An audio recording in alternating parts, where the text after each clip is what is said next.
갈라디아서 6장 9절입니다. 갈라디아서 6장 9절. 찾으셨으면 아멘. 같이 읽겠습니다. 우리가 선을 행하되 낙심하지 말지니 포기하지 아니하면 때가 이름에 거두리라. 아멘. 다시 한번 읽을까요? 우리가 선을 행하되 낙심하지 말지니 포기하지 아니하면 때가 이름에 거두리라. 아멘. 같이 인사하겠습니다. 주의 이름으로 잘 될 것입니다. 더 잘 될 것입니다. 끝없이 잘 될 것입니다. 아멘. 예배 자리에 함께 하신 여러분, 하나님께서 여러분과 동행하심으로 행복한 잘되는 한 주간의 삶이 될 줄로 믿습니다. 조류 연구가인 라트라치 박사가 있습니다. 이분이 앵무새의 무서운 습관에 대해서 학술지에 기고를 했는데 내용은 이런 내용입니다. 어느 날 아들이 앵무새 새끼 한 마리를 잡아왔어요. 야, 우리 집에서도 이제 앵무새 소리를 매일같이 들을 수 있겠구나 생각을 하고 이제 새장에다가 앵무새를 집어넣었습니다. 먹이를 뭘 먹지? 그렇게 생각하는데 애미가 날라와가지고 새끼한테 먹이를 주는 거예요. 먹이 줄 걱정할 필요도 없네? 그렇게 생각을 했어요. 그런데 며칠 만에 앵무새 새끼가 죽은 것입니다.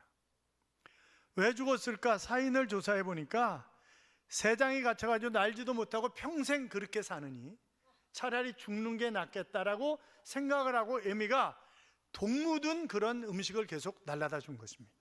그래서 새끼가 죽은 거예요. 그러면서 동물도 자유를 원한다. 결론을 그렇게 이야기를 했습니다. 사랑하는 여러분, 동물도 자유를 그렇게 원한다면 사람은 더 말할 필요가 없는 것 아니겠어요?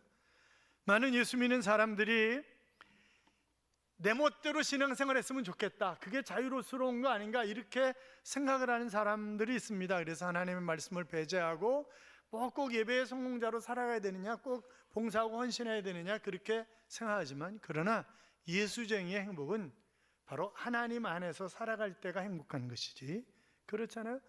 여러분, 물고기가 행복한 것은 물 안에 있을 때 행복한 것이지 물 밖으로 나오면 죽는 거예요. 그렇잖아요? 그러니까 우리가 예수님 밖으로 나가면 그때는 죽는 거라고요. 그거는 하나님도 우리를 자유로운 그런 존재로 만드셨고 또 진정한 자유를 누릴 수 있도록, 그러나 하나님 안에서 자유를 누릴 수 있도록 율법과 선지자를 주셨습니다. 그런데 죄짓고 말을 듣지 않고 제멋대로인 거예요. 심지어는 선지자를 죽이기도 하고 이랬습니다. 그래서 결국 마지막 방법으로 독생자 예수 그리스도를 이 땅에 보내셔서 십자가에 못 박혀 죽게 하신 게 뭐예요? 우리에게 온전한 자유를, 온전한 그런 영생을 주시기 위해서 그렇게 하신 것 아니겠냐고요. 그렇기 때문에 나를 위해 십자가를 지신 그 주님을 늘 묵상하면서, 또 주님이 우리에게 바라시는 것이 있죠. 하나님이 우리에게 바라시는 것이 있습니다. 그것은 우리가 소금과 빛으로 이 땅에서 살아가는 것이고, 주님이 우리에게 지어주신 가벼운 멍에를, 짐을 지고 살아가는 것을 간절히 원하시는 것입니다. 여러분, 이스라엘을 가만히 한번 보세요. 그들이 출애굽의 기쁨도 잠깐이었고 광야에서 40년 동안 그들은 정말 힘들고 어려운 그런 삶을, 그러나 부족한 삶은 아니었습니다. 농사 한 번 짓지 않았지만 만나와 메추라기로 그들을 먹이셨고, 반석에서 물이 나게 하셨고, 그리고 낮에는 더우니까 구름기둥으로, 밤에는 추우니까 불기둥으로 그들을 인도하셨습니다. 그런데 그들은 늘 원망하고 불평했기 때문에 열 하루길이면 갈 수 있는 길을 무려 40년간이나 하나님 뺑뺑이를 돌리신 것입니다. 자, 그들이 광야에 있을 때 농사 지었습니까? 짓지 않았습니다. 어떤 것도 한 게 없습니다. 그런데 가나안 땅은 물이 많고 땅이 비옥하고 그런 땅이었기 때문에 이제 들어가서 그들이 농사를 짓고 열매를 거두기 시작하면서부터 하나님은 만나도 주시지 않았습니다. 그리고 그들이 최선을 다해서 땀 흘려서 열매를 거두어서 그 열매를 먹고 살도록 그렇게 하신 거죠. 그런데 여러분, 열매가 하루아침에 맺혀집니까? 하루아침에 맺혀지지 않습니다. 씨를 뿌리고 이제 잡초를 제거해주고 이러면서 오랜 시간 기다려야 그들이 열매를 맺을 수가 있습니다. 10월 중순에서 11월 초순까지 이른비가 내립니다. 거기는 비가 많이 오지 않기 때문에 땅이 쩍쩍 갈라지고 마치 거북이 등처럼 되어 있습니다. 그런데 이제 이른비가 오면 그 비 때문에 거북이 등 같은 땅이 옥토가 되는 것입니다. 그러면 씨를 뿌리는 것입니다. 그리고 3, 4월에 늦은 비가 옵니다. 그 비를 맞고 열매들은 자라는 것이고 열매를 맺히게 되는 것이고 그리고 추수를 하는 것입니다. 농부들의 최대의 관심은 추수입니다. 그러나 그 추수가 이루어지기까지 그들은 한없이 기다리고 또 기다리면서 열매를 거둘 수 있도록 준비를 하는 것입니다. 여러분, 우리가 살아가면서 많은 것을 기다려야 합니다. 그냥 이루어지지 않습니다. 아이들을 뻥튀기 넣는데 넣어가지고 튀어가지고 갑자기 어른이 될 수만 있다면 얼마나 좋겠어요? 그러나 얼마나 많은 수고와 노력이 거기 필요한지 모릅니다. 아브라함 보세요. 기다리지 못하고 하갈을 취한 것 때문에 오늘도 중동이 그 후손들이 끊임없이 전쟁을 하고 있는 것입니다. 하나님은 요셉에게 꿈을 주셨지만 그 꿈을 이루기까지 반평생을 기다려야 했습니다. 모세는 40년을 기다렸습니다. 다윗은 사울이 죽은 후에 온전한 왕이 되기까지 그는 7년을 더 기다려야 했습니다. 그러니까 어떻게 보면 기다림이 없는 인생은 없다, 그렇게 생각할 수 있고, 잘 인내하는 사람이 성공하고 인내하지 못하는 사람은 결국 실패한다, 그렇게 이야기를 할 수가 있을 것입니다. 그러므로 우리가 광야 같은 세상을 살아가면서 오늘 본문도 마찬가지죠. 자, 본문을 다시 한번 읽으실래요? 다시 읽어요. 우리가 선을 행하되 낙심하지 말지니 포기하지 않으면 때가 이름에 거두리라. 자, 포기하지 않으면 반드시 성취할 날이 올 것인데, 그러면 그동안 우리가 어떻게 해야 되느냐? 끝까지 참고 기다려야 한다고 하는 것입니다. 야고보서 1장 12절에 보시면 시험을 참는 자는 복이 있도다. 이것에 옳다 인정하심을 받은 후에 주께서 자기를 사랑하는 자들에게 약속하신 생명의 멸류관을 얻을 것임이니라 그랬습니다. 히브리서 10장 35절 이하에도 보면 그러므로 너희 담대함을 버리지 말라. 이것이 큰 상을 얻느니라. 너희에게 인내가 필요함은 너희가 하나님의 뜻을 행한 후에 약속을 받기 위함이라 그랬습니다. 자, 그러니까 하나님은 인내하는 자를 사용하시고 인내하는 자에게 약속을 이루도록 하신다라고 하는 것을 우리가 말씀을 통해서 확인할 수 있는데, 여기 참는다, 인내한다라고 하는 말은 그냥 속으로 사귄다, 그런 의미가 결단코 아닙니다. 할 수 없어서 묵인하는 것이 아닙니다. 참는다라고 하는 단어의 원어는 전쟁터에 나가서 어떤 상황이 전개되든지 상관없이 내가 지켜야 할 자리에 서 있을 때 그때 쓰는 단어가 바로 여기 참는다는 단어입니다. 그러니까 굳세게 선다는 거죠. 소신을 관철하는 것입니다. 에베소 6장 13절에 보시면 그러므로 하나님의 전신갑주를 취하라. 이는 악한 날에 너희가 능히 대적하고 모든 일을 행한 후에 서기 위함이라 했습니다. 사랑하는 성도 여러분, 우리 모두가 주님을 위해서, 복음을 위해서, 여러분의 가정과 교회와 나라와 민족을 위해서 어려운 상황이 있다 할지라도 굳건하게 그 자리를 지키는 그런 사람이 되어야 합니다. 십자가가 있다 하더라도 그것을 잘 질 수 있는 그런 분들이 되시기 바랍니다. 때로는 자기의 한계를 경험하며 고난과 역경이 있다 할지라도 인내해야 됩니다. 그래서 진정한 성도는 인내할 줄 아는 사람이 진정한 성도다, 그렇게 얘기할 수 있어요. 잠언 24장 16절에 보시면 대저 의인은 7번 넘어질지라도 다시 일어나려니와 그랬습니다. 그러니까 내가 예수 그리스도를 구주와 주님으로 영접하고 나를 의인이라고 칭해 주셨다고 한다면 나는 7전팔기 할 수 있어야 합니다. 고린도서 15장 58절에도 보면 그러므로 내 사랑하는 형제들아 견고하며 흔들리지 말며 항상 주의 일에 더욱 힘쓰는 자들이 되라 그랬습니다. 그러면서 이는 너희 수고가 주 안에서 헛되지 않은 줄 알미로다 했습니다. 흔들리지 않고 잘 견딤으로 믿음으로 승리하고 하나님의 복을 받는 그런 자녀들이 되시기를 주님의 이름으로 축원합니다. 사랑하는 성도 여러분, 기다림은 영적 전쟁입니다.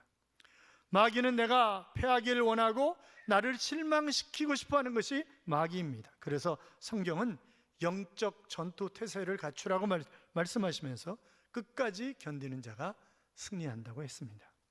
바울은 선교 현장에서 사방으로 우겨쌈을 당한다 할지라도 낙심하거나 좌절하거나 주저앉지 않았습니다. 오히려 굳건하게 버티고 이겨냈습니다. 사랑하는 여러분, 끝까지 참고 기다리시기 바랍니다. 뿐만이 아니라 그냥 기다리는 것이 아니라 기대하며 기다리는 것입니다. 어떻게 기다리라고요? 기대하며 기다리라고요. 야고보서 5장 8절에 보시면 너희도 길이 참고 마음을 굳게 하게 하라. 주의 강림이 가까우시니라 그랬습니다. 우리가 떠먹는 꿀 한 숟가락을 벌꿀이 4200번 꽃들을 왔다 갔다 하면서 얻어지는 그런 양이라고 이야기를 하잖아요. 우리가 사용하는 웹스터 영어 사전은 웹스터가 36년 동안 밤낮으로 인내심을 갖고 만든 인내의 작품입니다. 작곡가 하이든이 800개의 작품을 작곡했는데 가장 유명한 천지창조 오라토리오는 800번이라고 하는 작품을 써본 후에 66세가 되어서야 나타난 인내의 작품이라고 알려져 있습니다. 미켈란젤로의 작품인 최후의 심판도 8년 동안 2000번 이상 스케치를 하고 그려진 인내의 예술품입니다. 이는 한자로 가슴에 칼을 얹고 누워있다라고 하는 그런 뜻이죠. 화가 나는 일이 생겨도 감정이 북받쳐 올라와도 참는 것입니다. 그리고 이는 마음속에 죽순처럼 솟아오르는 미움과 증오와 분노와 탐욕과 정욕을 마음이 칼인 심도로 잘라버린다라고 하는 것입니다. 인내는 역경을 이기는 내적인 힘이요 성령의 열매요 믿음의 순종입니다. 인내는 피할 수 있지만 그러나 적극적으로 바라며 소망 중에 기다리는 것입니다. 그래서 실패와 성공은 어디에 달려있다? 인내에 달려있다. 그렇게 얘기할 수 있다고요. 소망 중에 인내한 사람은 성공하고 인내하지 못한 사람은 실패하는 것입니다. 히브리 10장 36절에 보시면 너희에게 인내가 필요함은 너희가 하나님의 뜻을 행한 후에 그렇게 말씀하셨다고요. 야고보서 5장 7절에 보시면 그러므로 형제들아 주께서 강림하시기까지 길이 참으라. 보라 농부가 땅에서 나는 귀한 열매를 바라고 같이 참아 이른 비와 늦은 비를 기다리나니 그랬습니다. 여러분, 농부들은 끊임없이 기다리는 것입니다. 야고보서 5장 8절도 너희도 길이 참고 마음을 굳건하게 하라. 주의 강림이, 그러니까 주의 강림은 바로 승천하신 예수님이 영광과 심판의 주로 다시 오신다고 하는 거죠. 예수님의 재림이 임박하게 되면 성도들은 많은 환난과 고난을 받게 되어 있습니다. 그러므로 말세에 살고 있는 성도들은 길이 참고 마음을 굳게 해야 합니다. 왜냐하면 말세 때의 고난은 산통의 시작이기 때문에 그렇습니다. 산모가 아기를 낳으려면 반드시 산통을 경험합니다. 여러분 산부인과에 가보세요. 순산하시는 분들 욕을 별욕을 다 합니다. 나쁜 새끼 나만 고생하냐, 이 죽일 놈의 새끼 내가 다시는 애를 낳나 봐라, 뭐 하여튼 별욕을 다 하는 거죠. 별욕을 다 해요. 그런데 다시는 애를 낳나 봐라 그렇게 했는데 애 낳아요? 또 안 낳아요? 또 낳아요. 왜?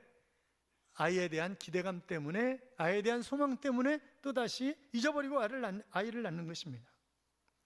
베드로서 3장 13절에 보시면 우리는 그의 약속대로 의가 있는 곳인 새하늘과 새 땅을 바라보도다 그랬습니다. 바라본다라고 하는 말은 기대하고 고대한다라고 하는 그런 의미의 단어입니다.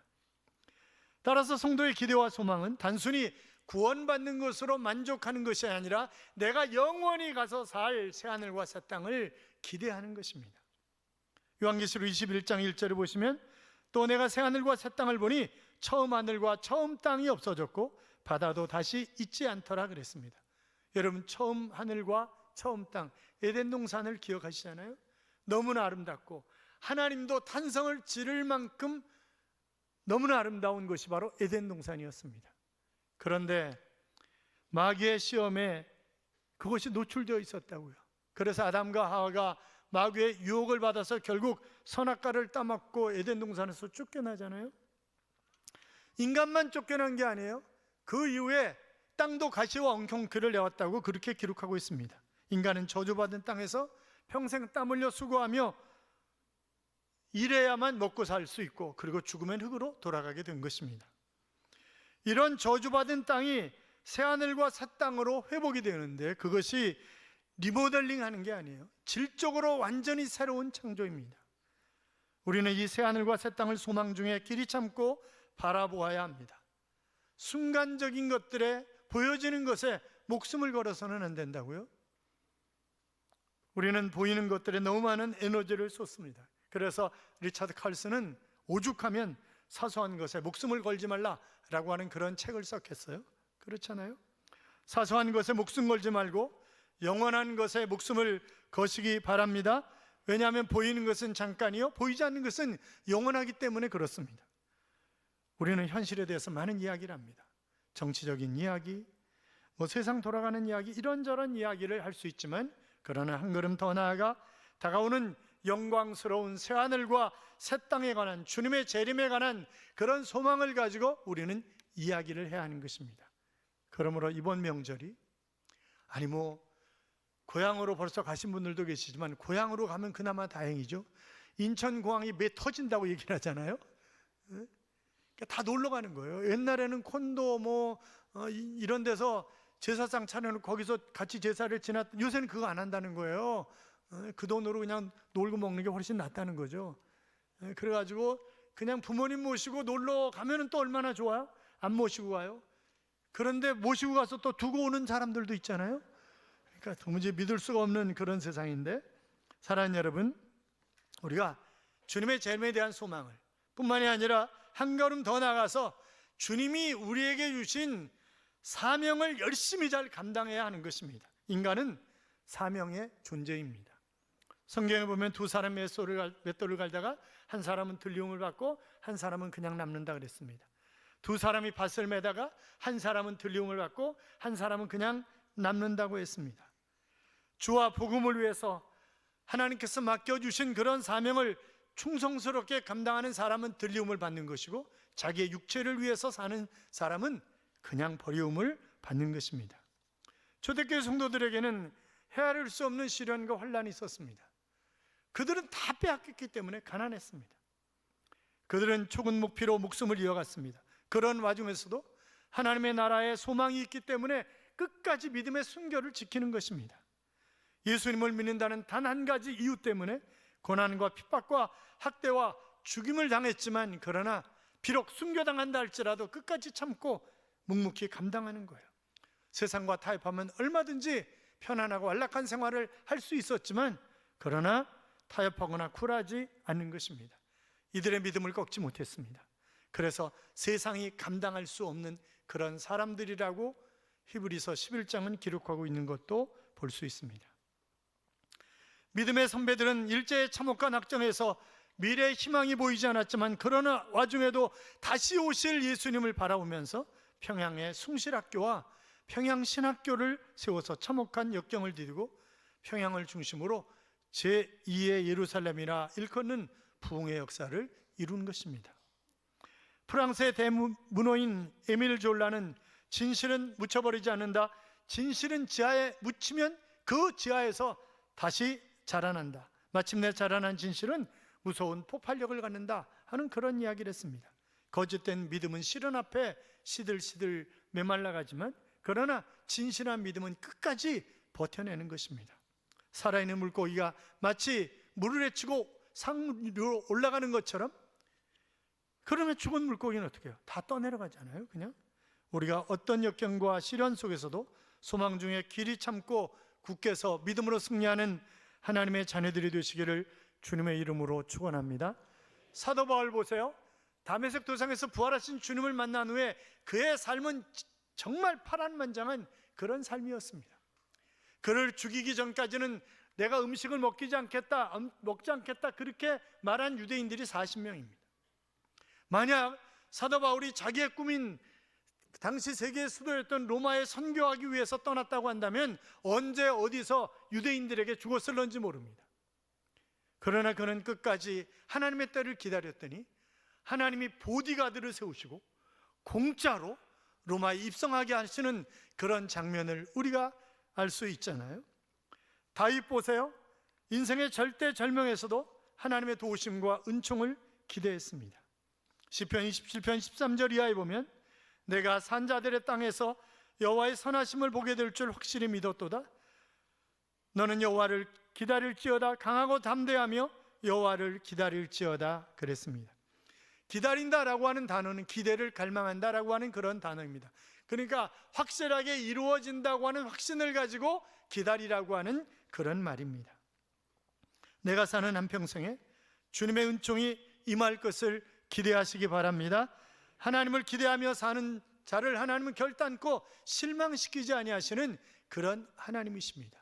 뿐만이 아니라 우리는 기다리면서 무엇을 해야 하는가? 간구하며 기다려야 합니다. 뭐 하면서 기다리라고요?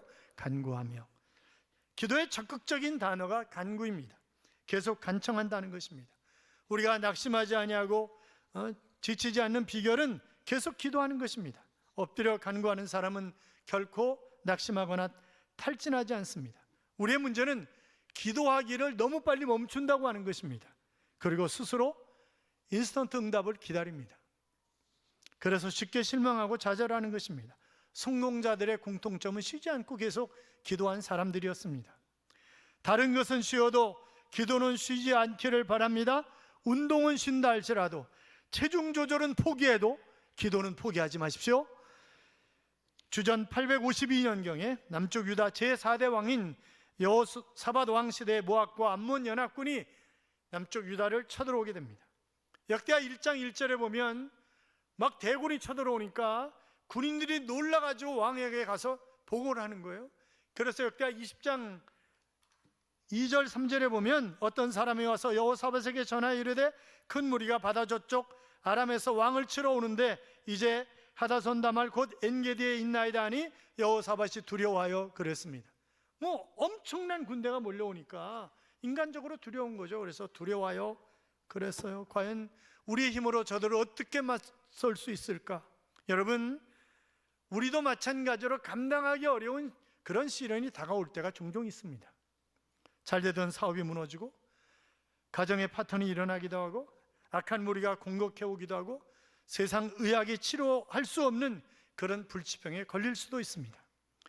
무엇보다 마음의 무서움과 두려움이 다가오면 우리 스스로 절망에 쌓여서 무너진다고 하는 것입니다.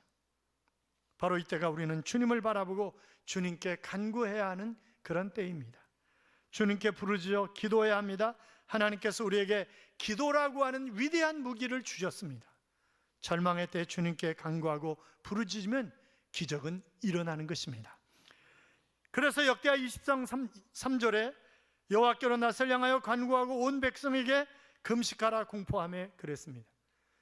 두려워 떨지 말고 기도하라는 거예요. 금식하라는 거예요. 그러면 하나님이 놀랍게 역사하시겠다는 거죠. 시편 34편 4절 17절에 보면 내가 여호와께 간구하며 내게 응답하시고 내 모든 두려움에서 나를 건지셨도다.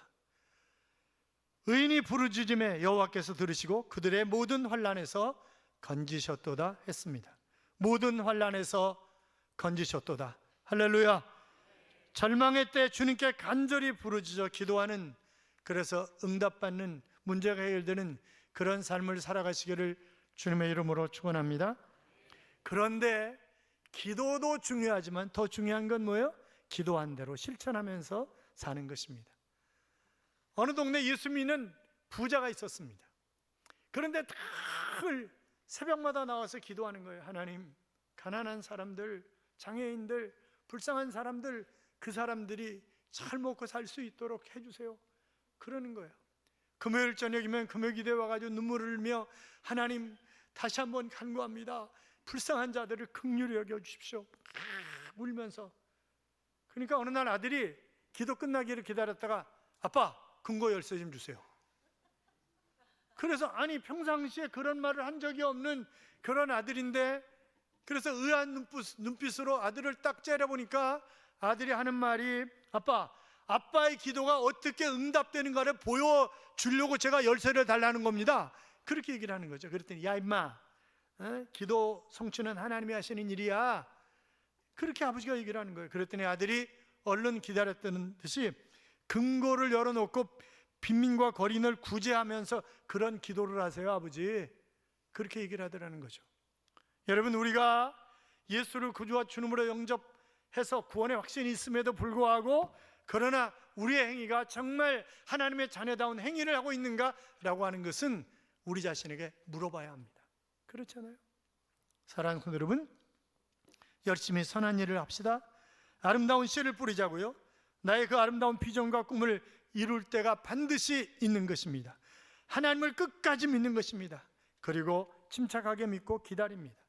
전도서 3장 1절에 보시면 이런 여유를 갖게 해주죠. 범사에 기한이 있고 천하만사가 다 때가 있나니 그랬습니다.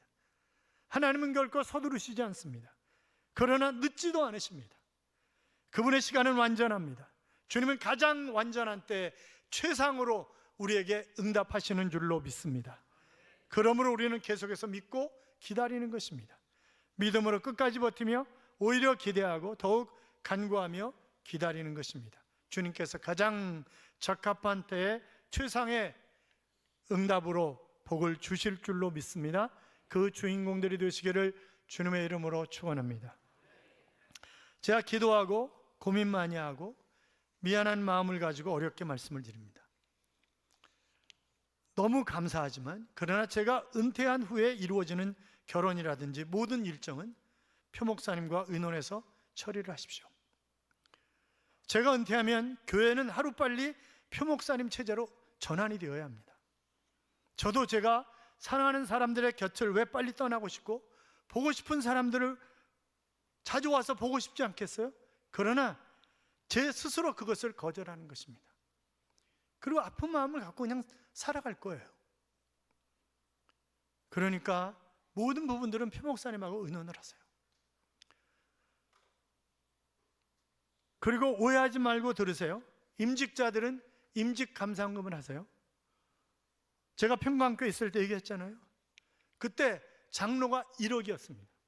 그때 1억은 지금 20억 정도는 될 거예요 아마. 그래서 제가 목사님한테 따졌어요. 목사님 이건 중세 때 매관매직과 다를 게 없습니다. 그랬더니 뭐라 그러시냐면 네가 목회를 해봐라 그따위 소리가 나오나. 그리고 막 야단을 치시더라고요. 그래서 제가 그 임직식 할 때 뭐라 그랬냐면 똑같이 돈을 걷기로 했대요. 그때 누구 때지? 똑같이 돈을 걷기로 했다는 게 뭐가 똑같이 나오고 그랬는데 뭐 똑같이 200만 원 걷기로 했다나 300만 원 걷기로 했다나 누구 때 그랬어요? 이동희 장로님 때 그랬어요? 누구 때 그랬어요? 하여튼 누구 때 그랬어요? 그래서 똑같이 거두려면 재산 실사를 하라고. 그래서 100분의 1이든지 150분의 1이든지 똑같이 해야 그게 똑같은 것이지. 어떤 사람에게 2, 300만 원은 어마어마한 그런 돈이지만 그러나 어떤 사람에게 2, 300만 원은 진짜 아무것도 아닐 수가 있다고. 그런데 그게 어떻게 똑같냐고. 그냥 알아서 하라고. 알아서. 그러니까 본인들이 알아서 최선을 다해서 헌금하라고 그랬는데 그 다음은 얘기하지 않겠어요. 그래서 이거는 아니다. 그래가지고 앞으로 임직을 받는 장로님들은 1,000만 원 헌금을 하십시오.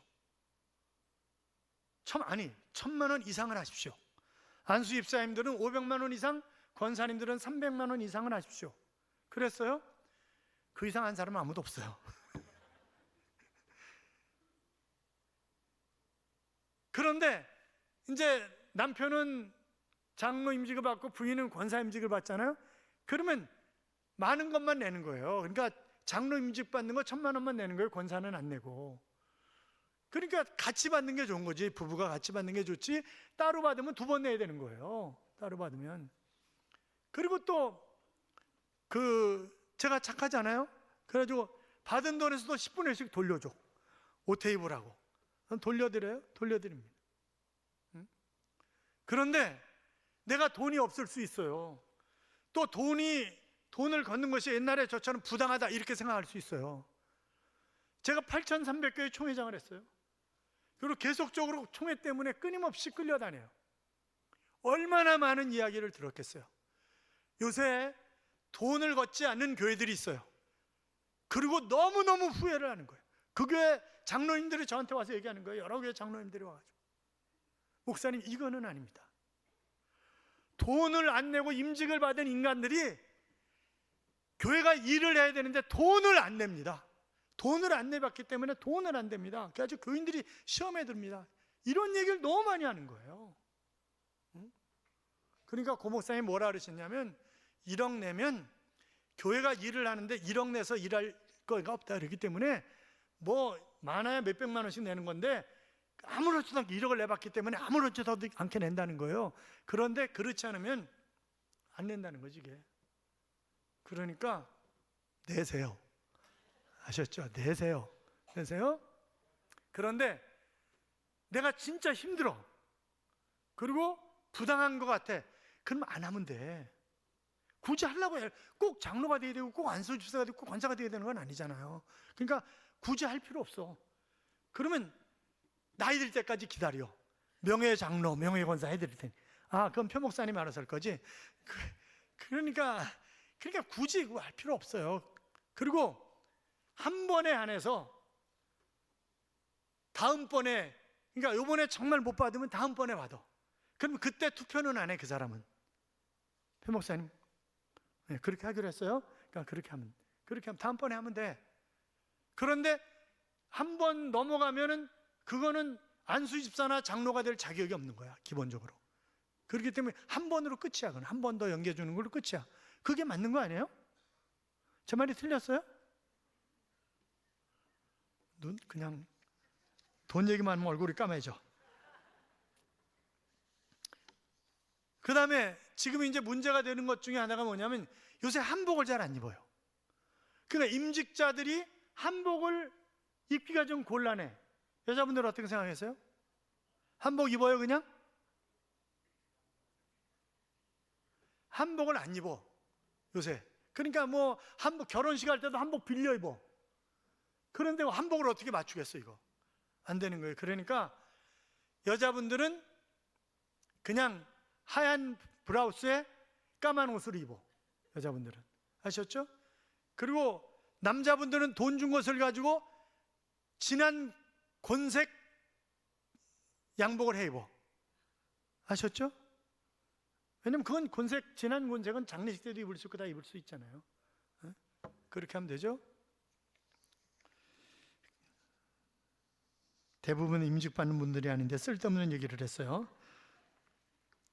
연휴의 신보다 더 좋은 선택을, 더 좋은 쪽을 택하신 여러분, 인내로 마침내 열매를 거두는 그런 삶이 되실 수 있기를 주님의 이름으로 축복합니다.